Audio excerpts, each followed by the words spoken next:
Telle une énorme cicatrice au cœur de Londres, la tour Grenfell, lentement recouverte, comme un voile sur cette tragédie qui a tué 72 personnes, l'une des pires catastrophes de l'histoire récente de la Grande-Bretagne.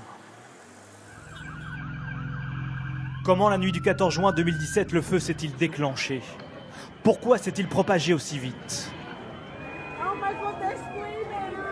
Et pourquoi, malgré les flammes, les pompiers ont-ils d'abord ordonné aux habitants de rester cloîtrés chez eux? Pour répondre à ces questions, une grande enquête publique a été ouverte. Il y a 3 semaines, elle a commencé ses auditions. Thank you very much. Une par une, toutes les familles des victimes ont été appelées à témoigner. Comme le père du petit Logan, un bébé mort-né suite à un accouchement prématuré causé par le stress de l'incendie.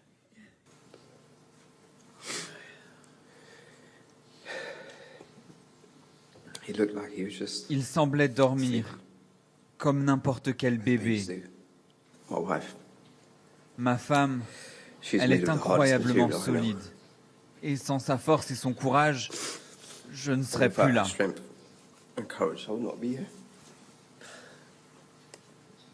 Des témoignages qui ont bouleversé le pays pendant 15 jours et alimenté la colère provoquée par les défaillances en termes de sécurité. Tout est parti de cette cuisine, au 4e étage, autour de ce congélateur défectueux. Étage par étage, pièce par pièce, 200 policiers ont tout expertisé. Et les premiers rapports évoquent une culture de la non-conformité dans la tour. Aucune porte des appartements n'était conforme aux normes anti-incendie. Et dans les parties communes, la fermeture automatique des portes n'a pas fonctionné. Reste la défaillance majeure, le revêtement sur la façade de l'immeuble. Extrêmement inflammable, il a permis au feu de monter du 4e étage au 23e étage en seulement 12 petites minutes.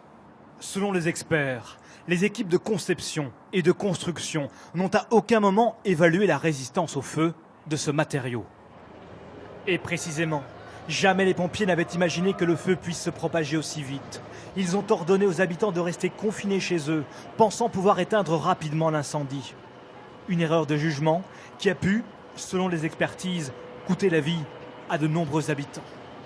1 an après le drame, aucune poursuite judiciaire n'a été entamée. L'enquête sera extrêmement longue pour déterminer les responsabilités de chacun. Mais un sentiment domine ici à Grenfell. Ces morts auraient pu, auraient dû être évitées.